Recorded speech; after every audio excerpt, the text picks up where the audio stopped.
Okay, so 11.4 is math induction.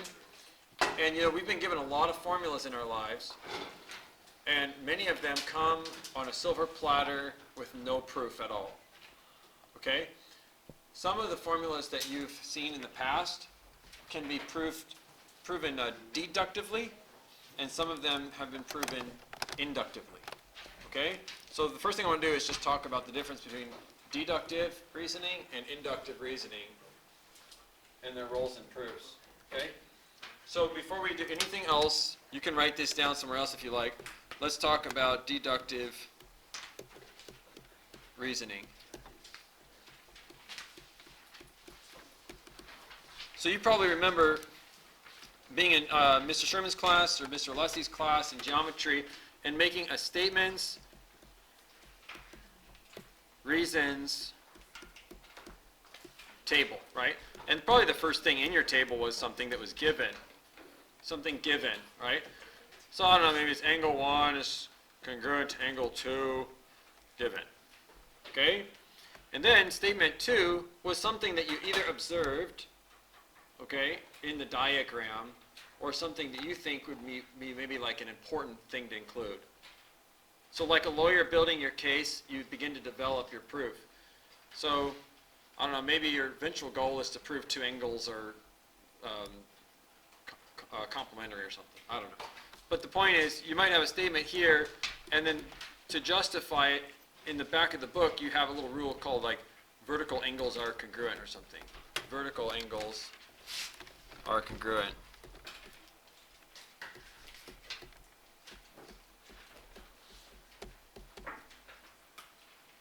Okay, so maybe this is the picture. Let me just draw a sample diagram here. Let's say this is angle 1 and 5, and this is angles 2 and 6. You started out knowing that angles 1 and 2 are congruent. That was given to you. Maybe you made an observation. You were like, oh, look at that. I'll bet you angles 1 and 5 are congruent. You know, angle 1 is congruent to angle 5. Vertical angles are congruent. Maybe you also noticed that angle 2 is congruent to angle 6 for the same reason. Right? But if angle 1 is congruent to angle 5, and angle 1 is congruent to angle 2, and angle 2 is congruent to angle 6, then by transitive logic you can say that angles, you know, maybe 1 and 6 are congruent or something, you know. So you can make like transitive connections like, oh, these are congruent, transitive property, or it's actually a bit more of a substitution property there. Transitive property of congruence. Or maybe your teacher was flexible and let you use transitive. Probably should be using substitution property of congruence here. But my point is, this is a deductive proof, and here's why. Every time you made a statement, you were banking on a reason, something you had learned in the past. So you had a rule in the back of the book, and you know you could flip to the purple section in the back of that Glencoe textbook, and there are all your theorems and postulates and definitions and properties waiting there for you to use them. It's like a lawyer in a courtroom, right? When the lawyer is in the courtroom, they have a book. It's called the Laws of California, okay? And those are the theorems, okay? He also has old court cases he can use in his argument. So he can say, well, back in, you know, Jones versus Smith, Your Honor, if you recall, in Jones versus Smith, 1841, blah, blah, blah. So they can use old facts to create new arguments. That's deductive reasoning. Okay? Inductive reasoning, you have not had a very positive experience with inductive reasoning. Most of the inductive reasoning you've been asked to do has been pretty iffy. Not very convincing. Okay?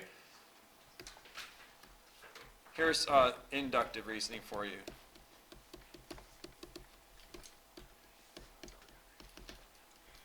It rained yesterday. It rained today. Therefore, it will rain tomorrow. Now you chuckle because you know that this is not necessarily true. Okay? you're using experience to predict the future. Every weatherman knows this is foolish. They look crazy if they make a statement like this because, well, they could be wrong, right? They could be wrong. But this is inductive reasoning, and so far you haven't had a very positive experience with it because every inductive statement you've made can't really be substantiated. You don't feel good about it. You're like, I don't know if that's really true. Right? We'll find out tomorrow.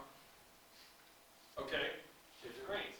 So, is there ever a case where inductive reasoning is as sound and as viable and as, veritable as deductive reasoning? Sherlock Holmes uses deductive reasoning. He rules out all the different things that could have happened.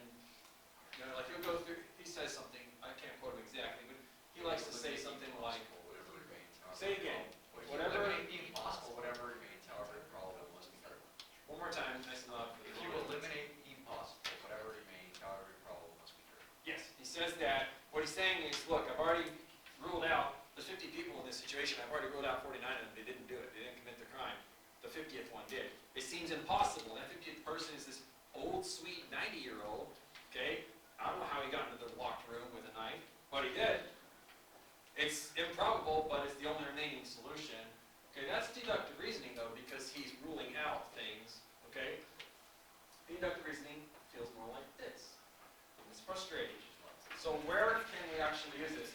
So let's just say that this is not actually, this here, this situation, is not really about planet Earth. Okay? These are ants talking to one another in an ant farm. Okay? One ant says to the other, it rained yesterday, and it rained today, it will rain tomorrow. Okay?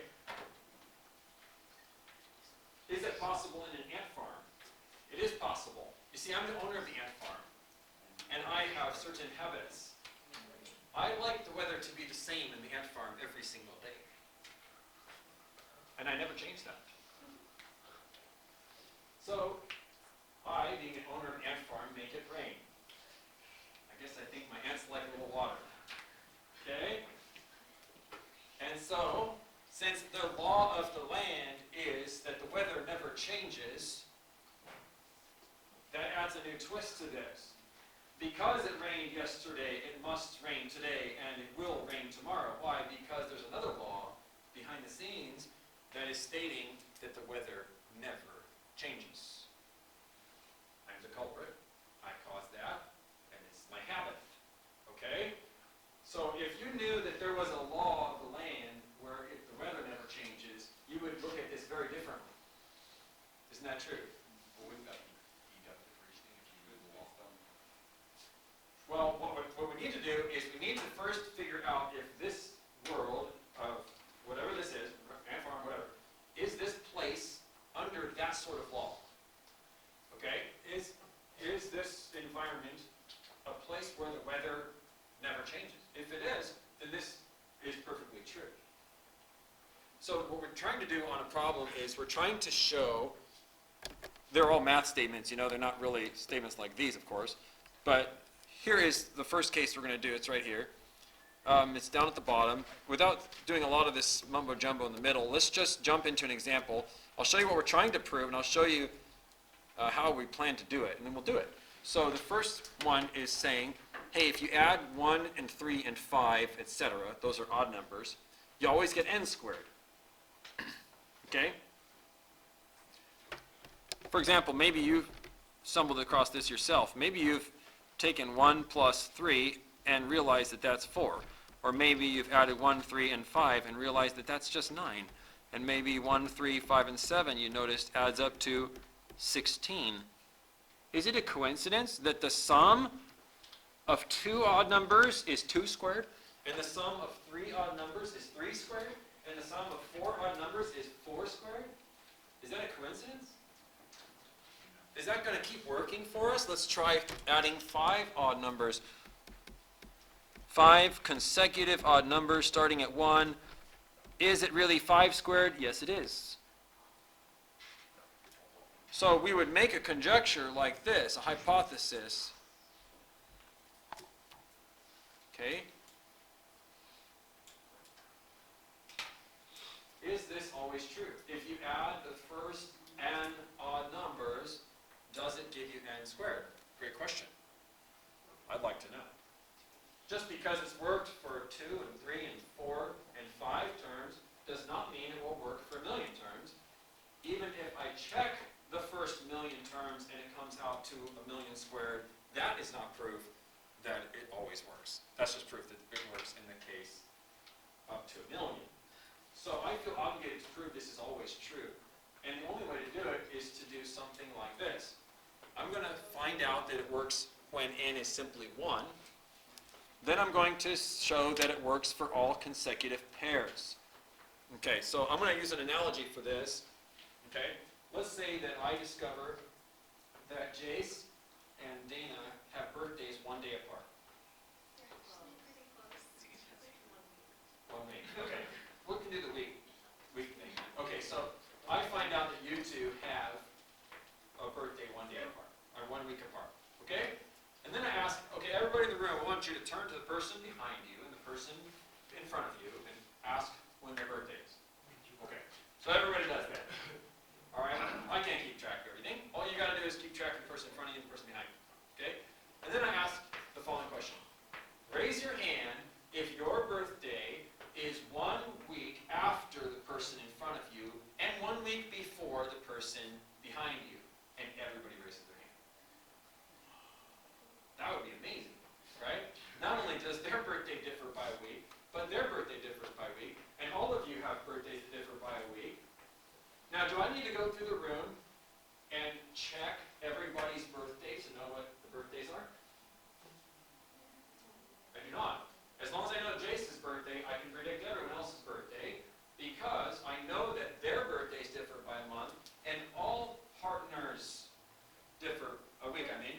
All partners differ by 1 week, I mean, and therefore I don't have to check all the partners. You already all raised your hand. The law of this land, evidently, is your birthdays differ by a week with your neighbor, and theirs differs by a week. So all partners would then differ by a week. And I could tell you, okay, if your birthday is, January 1st, yours is January 8th, yours is January 15th, and I can just go through and tell you your birthdays. As long as I know the first. Couldn't you say if his January 1st and hers is December 25th or 24th or whatever? Well, no.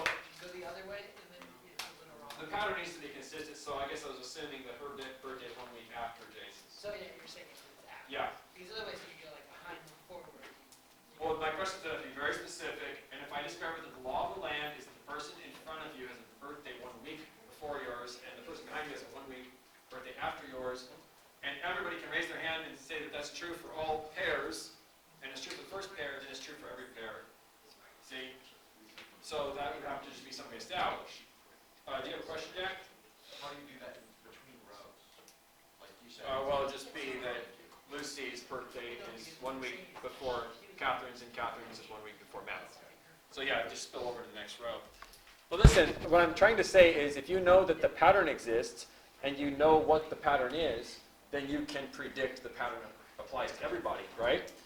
Okay, so that's exactly what we're going to do on this problem. First, we're going to show that the n equals 1 case holds true. That's easy.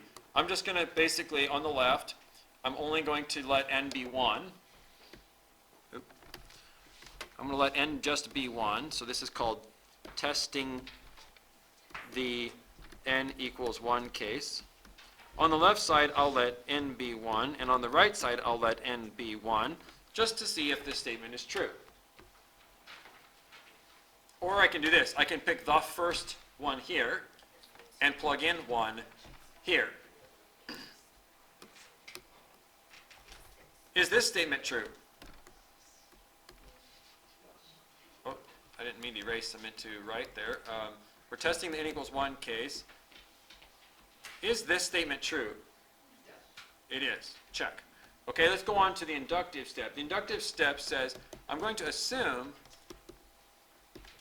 that the n equals k case is true also. Okay, so I'm going to write this down. 1 plus 3 plus 5 plus garbage plus 2k minus 1 equals k squared.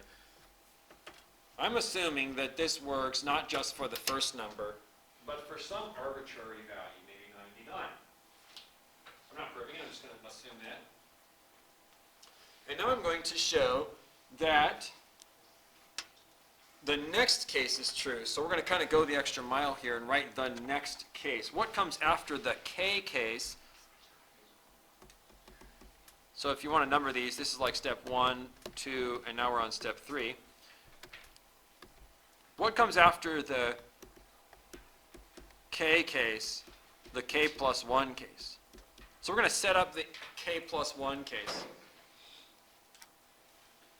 So what does it look like on the left side? Well, on the left side, I have the 1, I have the 3, I have the 5, and lots of garbage. And then I've got the 2K minus 1. I'd like to put in one more term. I would like to go the extra mile here. What comes next? What's after 2K minus 1? Well, notice that all of these differ by 2. 1, 3, 5, etc. So what would come after 2K minus 1? 2K plus 2. You have to add 2, right? It goes from 1 to 3 to 5. So it should go from 2K minus 1 to what? 2K plus 1. And on the right side, how would I sort of upgrade the right side to go from the K case to the K plus 1 case? What's after K squared? What's after K? K plus 1, right? What's after the K? K plus 1. So the right side will become a K plus 1 squared. It's sort of the next case.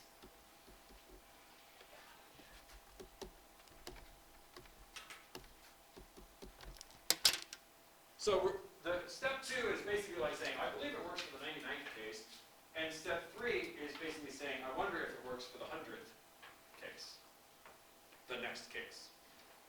All right, so let's just review our steps so far. The first step is simple. You just choose the first number here and verify that it's 1 squared, or plug in 1 into this expression and this expression, and it balances. Okay? That wasn't very hard. Step 2, we assume that n equals k case is true.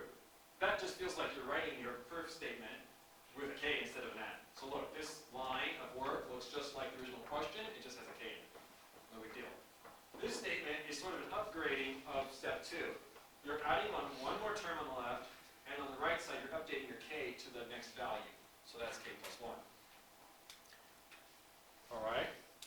Now, all of this stuff right here that I'm highlighting, I've already made a claim about this garbage. Look back at step 2. Didn't I say that that was k squared? Back in step 2, I made the assumption that all this blue garbage was k squared. I'd like to replace all this blue garbage with k squared right now. So let's do that.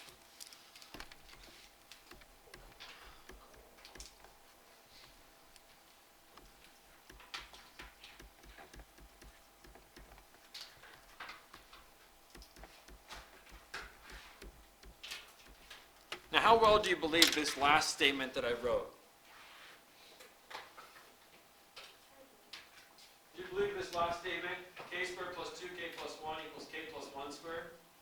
Raise your hand if you believe this last line of work. You actually believe it's true. Is this true? K squared plus 2k plus 1 is k plus 1 squared? Raise your hand if you believe that last line of work.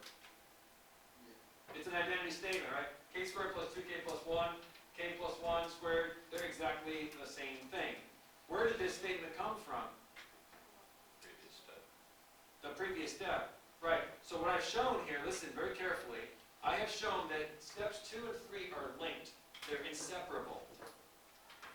In the analogy with the birthdays, this is that moment where I realized, I asked everybody, hey, who has a birthday that's 1 week after the person in front of you, that's 1 week before the person behind you, and everyone raised their hand. That's when I realized it's the law of the land. Right here, I realized this is the law of the land. These two guys. That for every k and its term after, these two statements are inseparable. They're linked. Okay? That's an identity statement. That means these two are perfectly linked. If these two are perfectly linked, then when it works for k equals 99, it will work for k equals 100. How do I know it works for k equals 99? Well, because it works for k equals 98 and k equals 99.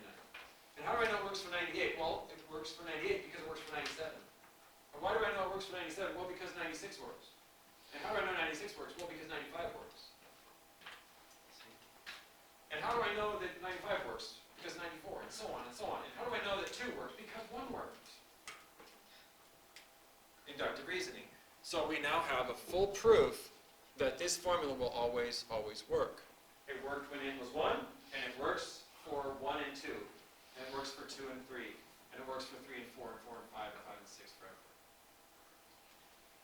A little hard for me to teach. I'm not real good at explaining it, but if you follow these steps, you kind of get them done, and you kind of get the answer in the end, and you feel kind of good about it. You might still have lingering questions like, what does this even mean? Trust me, if you do enough of them, it'll snap, and you'll get it, and you'll realize, oh, I get it, I know why this is true. And then you'll feel really good about these problems, okay? Like I do. So let's go to our next example. It's pretty much the same problem. And tomorrow we'll switch it up and get some more interesting ones. We're just going to finish these notes today, though. What's really fun to do is prove old rules that you already knew, like Demoivre's theorem, using inductive proof. It's a really great feeling. You feel like you're not taking any formulas for granted. You actually have proofs for everything. Let's take a look at this one. This one's a little different. You're not adding 135, you're adding 147. So let's try to model this one after the previous problem. So what is the basis step? You check that it works for n equals 1. So check that n equals 1 works. So there's 2 ways you can do that. You can either circle the first term, and then on the right side plug in 1.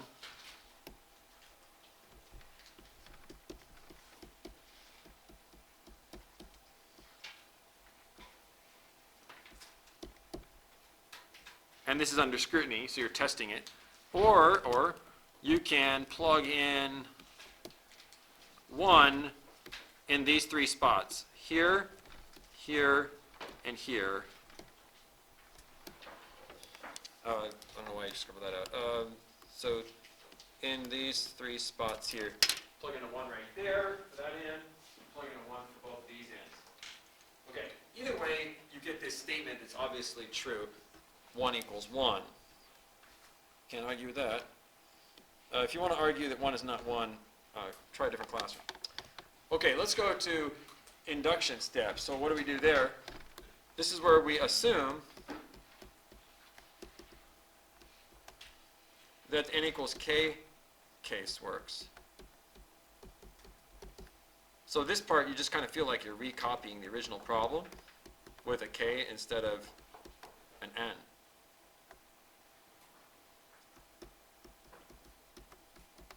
I never liked this step. It doesn't feel like I'm doing anything important. But what you're doing is you're giving yourself something you can use in step 3. Okay, so that's step 1 and 2.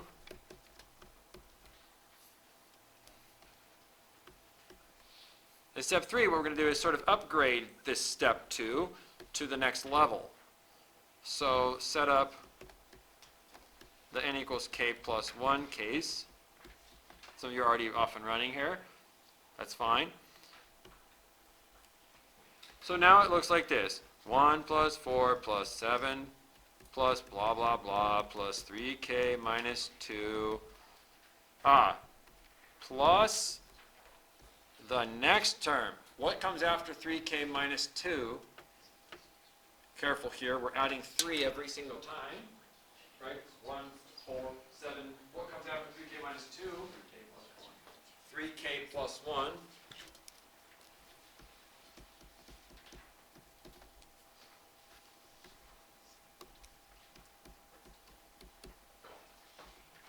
Now, how am I going to upgrade the right side? How am I going to upgrade the right side to the next level? Well, you're going to change your k that was here, both k's that were here, to k plus 1s. So that's maybe a little hard for you to see. Let me rewrite that step, okay? On a larger surface so you can see it better. This is what we have so far, okay? In step 2, we basically claimed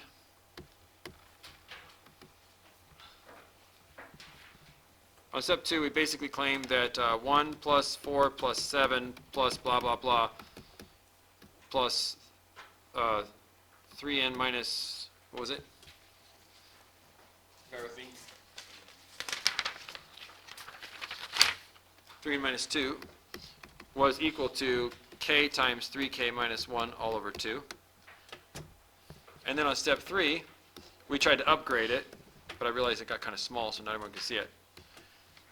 We went 1, 4, 7 plus garbage plus 3n minus 2, and we tried to insert the next term, which Matt said would be 3, this should be a k. Should be 3k plus 1. It's just 3 more than the previous. And then we got to the right side, and we were trying to wonder, how do we upgrade the right side to the next level? Well, we're going to change both k's to k plus 1s. So both of these are not k's, but k plus 1s. Obviously, we need parentheses. Okay? Trying to write it bigger. Some of you are squinting. You really need to move your seat for the rest of the year. You can't see. I don't care where you sit. It's a small class. So this is k plus 1, and this is 3k plus 2 is what that is. Now all that remains is we have to show that this is an identity statement. Well, how in the world are we going to do that? Well, remember, we made an assumption about all of this part already. What did we say this was back in step 2? Look up here. Didn't we say that that was k times 3k minus 1 over 2? We did. So we're going to replace all of this part with k times 3k minus 1 over 2. Now all that remains is we show that this is an identity statement. So just like a trig identity, pick a side and work on it. I recommend you mess with the left side because it's 2 fractions and it's easier to combine 2 fractions than to separate 1 into 2 fractions. So try to find an LCD, guys, and combine this garbage together. You'll find that it is exactly the same as what you have on the right. And that's a good feeling. It means that it works for all partners, including the 1 and the 2 case. So that'll conclude our proof. Please take a moment and combine the fractions. You have to multiply top and bottom by 2.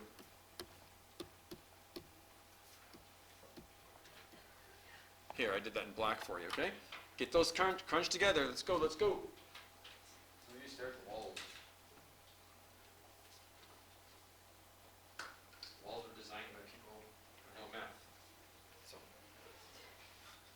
they are actually asking you to look back at your teacher's notes. The walls are begging you to study.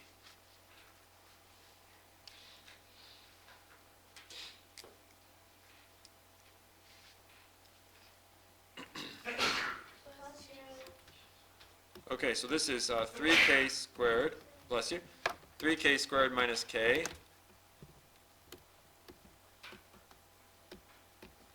plus 6k minus 2. And if you look closely, that just basically combines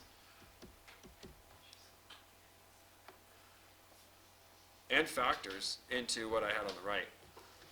So this really does become 3k plus 2 times k plus 1 all over 2 equals, k plus 1, 3k plus 2 over 2. Check. It worked. That's pretty rewarding. Okay, the rest of the work is yours, okay? Don't copy mine. Work on your own, right? Look at your own paper. Make it work. If it doesn't work, something's wrong, because it has to work. It's a proof. Yeah. I was going to ask, I don't know, maybe this is like the lazy way out, but can't you just take the starting 2 equations you get and set them equal to each other?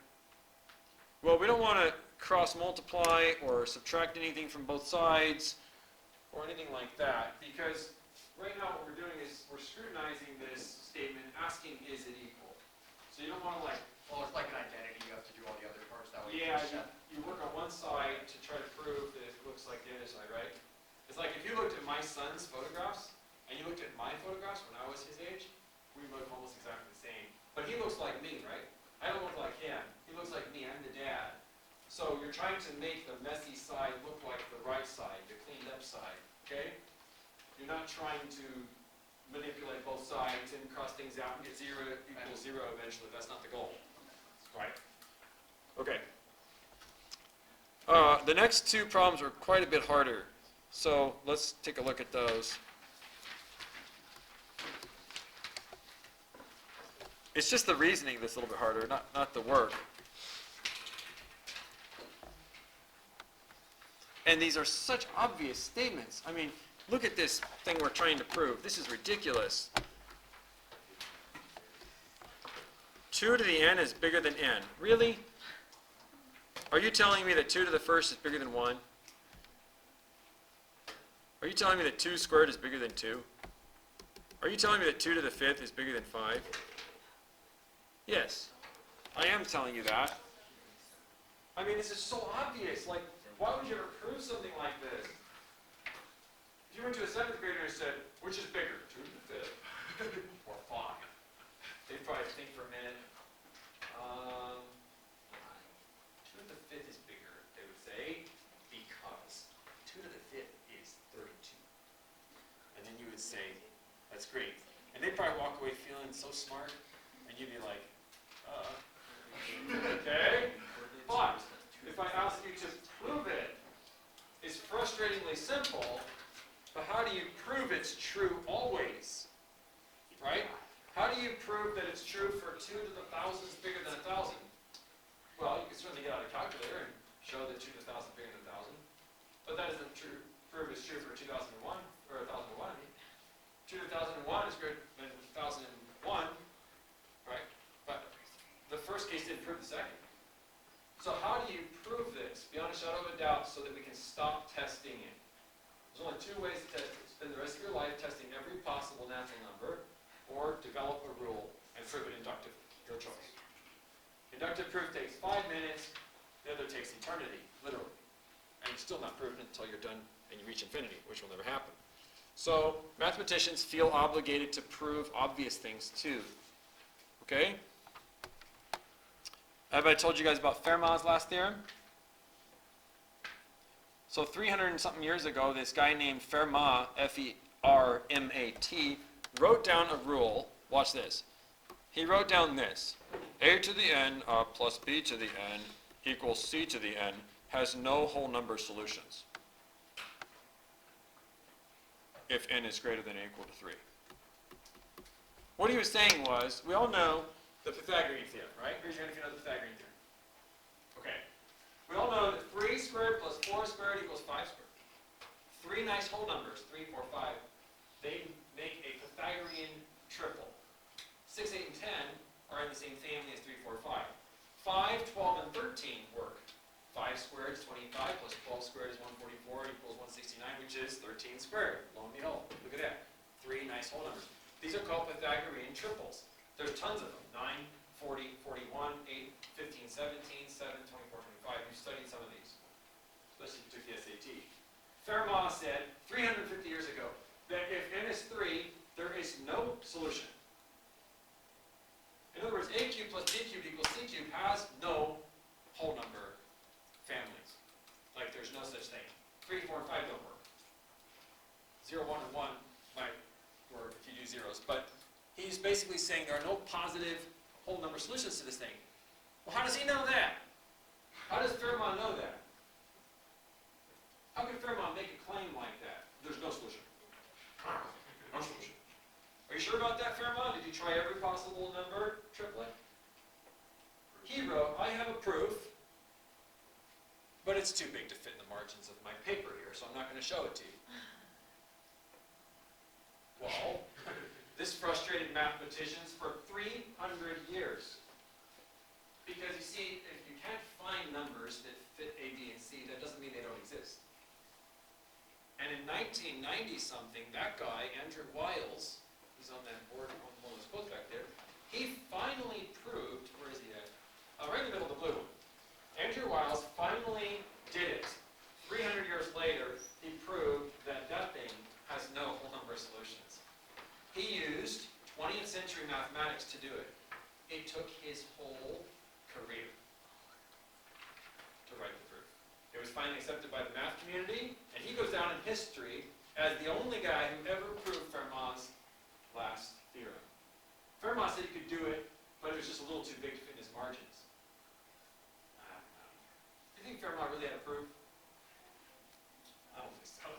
Personally, I don't think so. If he had a proof, and it could fit in, the margins of 2 books or something, it's probably not the right proof. It's probably got holes in it all over the place. But Fermat was a well-known and respected mathematician.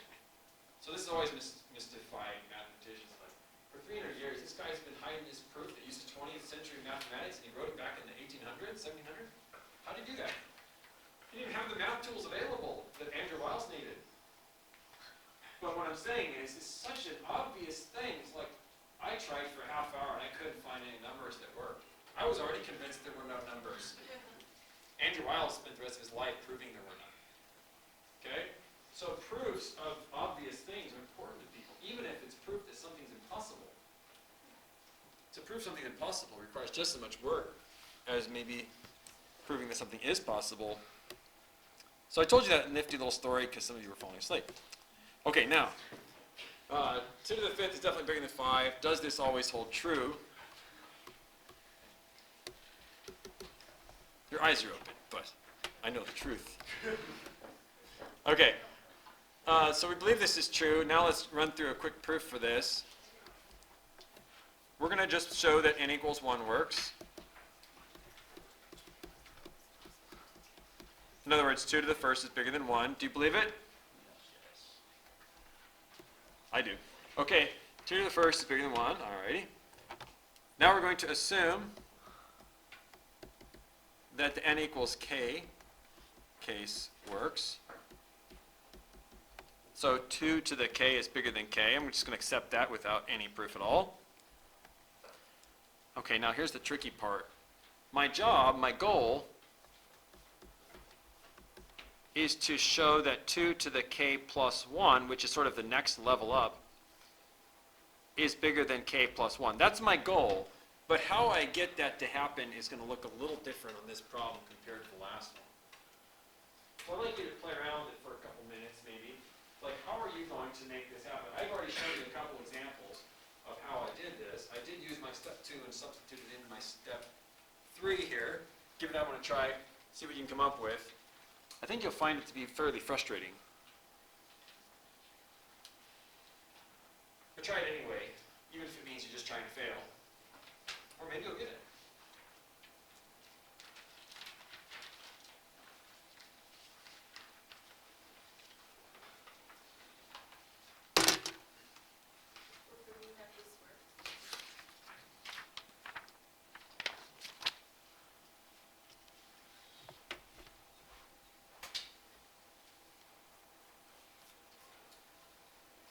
I'll give you a hint. There's another way to write 2 to the k plus 1.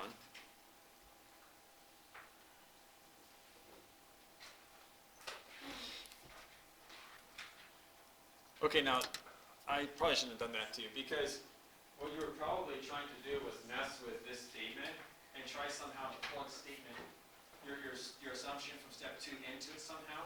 The problem is these are inequalities, and so you should feel a little bit uncomfortable about substituting an inequality into an inequality. That's a little iffy, okay?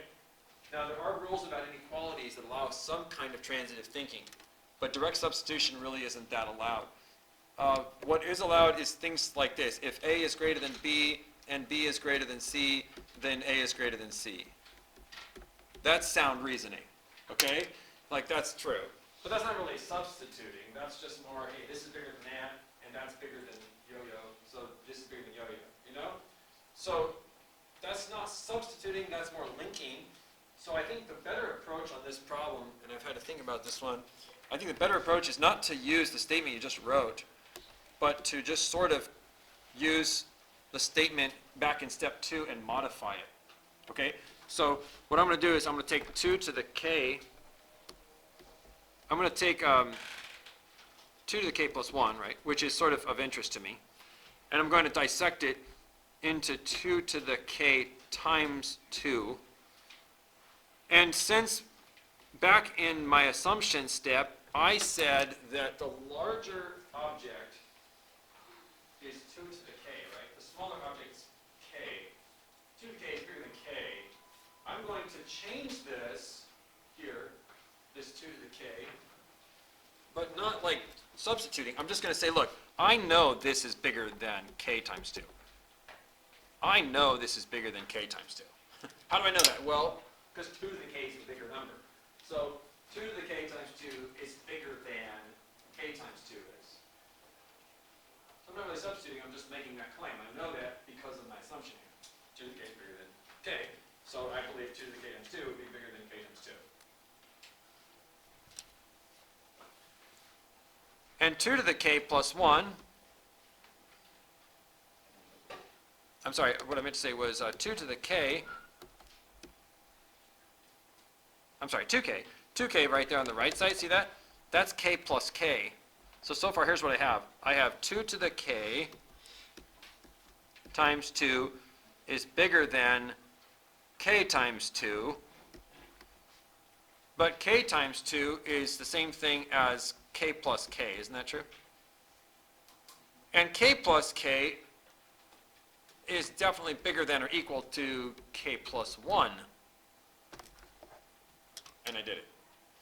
So this is hard to understand, but what I did was I took 2 to the k times 2, and I just made the claim that that has to be bigger than k times 2. So that's just an inequality I thought of. And it has the 2 to the k plus 1 in it, that's nice. And then the 2k, I dissected that into k plus k, because that's the same thing. And I'm making the last claim I'm going to make is that k plus k should be at least as large as k plus 1. And if you look closely, you can see, I'll highlight it for you, I have the desired inequality right here in my work. Here's what I was trying to show, and it's there. A little hard to see, but it's right there. 2 to the k times 2 is bigger than k plus 1. So that was a little awkward fitting it together. Yeah. What about like negative big plus 1? Oh, k starts at 1 and goes up, right? For all natural numbers, k, that means counting numbers 1, 2, 3, 4. Thank you. Yeah, don't try to include negative domain stuff. So that's kind of a weird one. I wrote 2 to the k times 2 is bigger than k times 2. And then I broke down the k times 2 into k plus k, which I claimed was k plus 1, or bigger than or equal to k plus 1. And then sort of my inequality kind of finally popped out. That's tough. I'll only give you one of those for homework. Let's look at the next one. I don't know that I'll test you on that one either, actually. To be honest, these are very hard to test you on. I'll make my expectations more clear later on testing for it. Okay, this is our last one today. And this isn't really an equation, is it? This is more of a sentence. Okay? Show that 3 to the n minus 1 is divisible by 2. Okay, this also is a ridiculously obvious statement. We're saying that 3 to the first minus 1, which of course is 2, is divisible by 2. Duh. 3 to the 2 minus 1, which is 8, is divisible by 2. 3 to the third minus 1, which is what, class?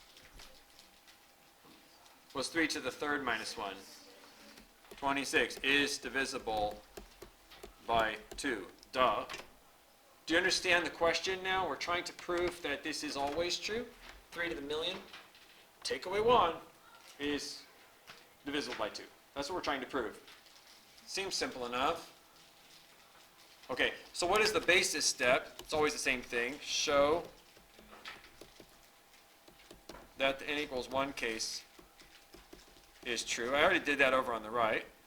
I did 3 to the 1, take away 1, is divisible by 2. This is a true statement. 2 is divisible by 2.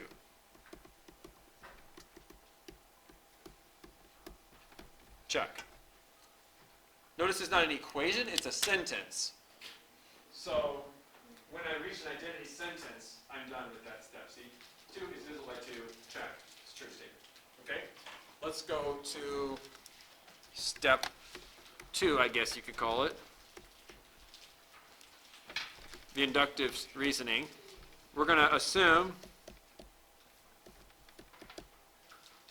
the following.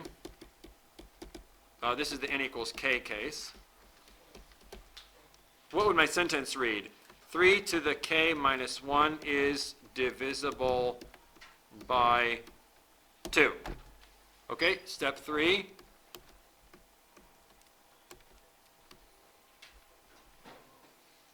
Set up the n equals k plus 1 case. What is my sentence going to read? It's going to read the next step up, right? That'd be 3 to the k plus 1 minus 1 is divisible by 2. This is what I seek to show. I want to convince you that this sentence is true. If I can convince you that this sentence is true, and I can use sentence 2 if I want, then this goes the proof, inductive proof. Can you think of another way to write 3 to the k plus 1? 3 times 3 to the k.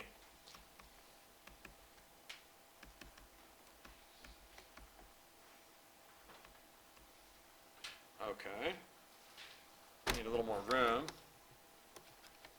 Let me use my eraser here. Clear out some more space for myself.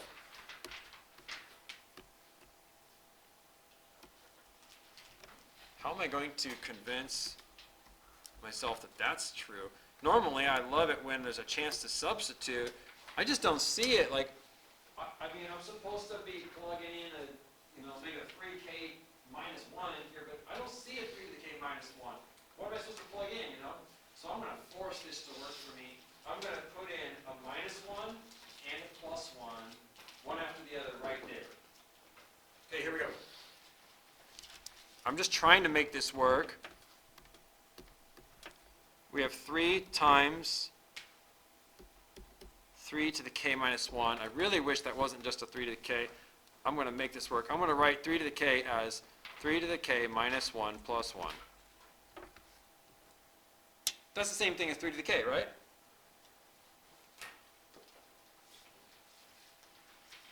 I didn't change anything. I just rewrote it the way I liked it. Why do I like this? Because I have a substitutor for this, right? So hang on to that. Let's go ahead now and regroup a bit. So I've got 3 times 3 to the k minus 1 plus 3 minus 1. What did I do? I just distributed this 3 to the first term and the second term.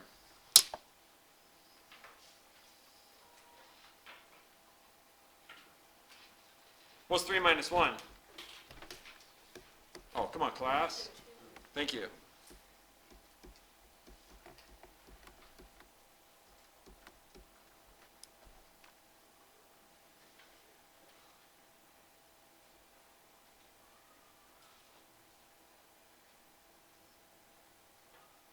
Some of you are straining to see again. Tomorrow, pick a new seat. This is a very important stage in my proof, so I'm going to rewrite this part. Oop, don't crash on me.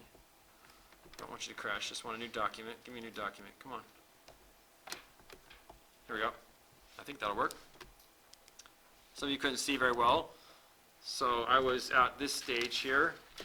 Step 2, I had 3 to the k minus 1 is divisible by 2. It's an assumption. Step 3, I changed this to 3 to the k plus 1 minus 1 is divisible by 2. This is what I'm hoping to prove. We rewrote this as 3 times 3 to the k minus 1. Still haven't proven anything. I then squeezed in a minus 1 and a plus 1. It's kind of like completing a square, you put in the magic stuff you need. What does that accomplish? That allows me to replace this part later with the phrase is divisible by 2. So I'm going to leave this for just a minute. We're distributing this and this. So we just got an extra plus 3 right here. Bear with me.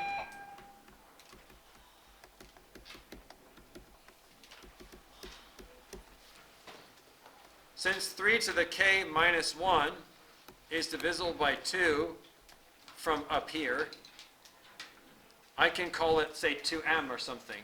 Or 2l if you're Lucy, or, 2j if you're Josh, whatever. 2 times something. So I'm going to call that 2m plus 2. And I'm going to factor out a 2.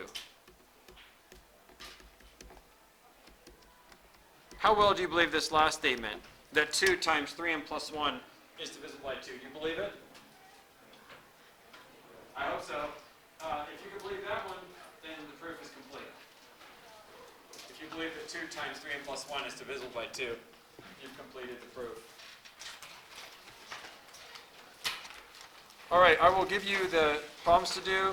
Most of them are more like examples 1 and 2, and I'll probably pick one of each for these guys. Just follow your notes as closely as you can.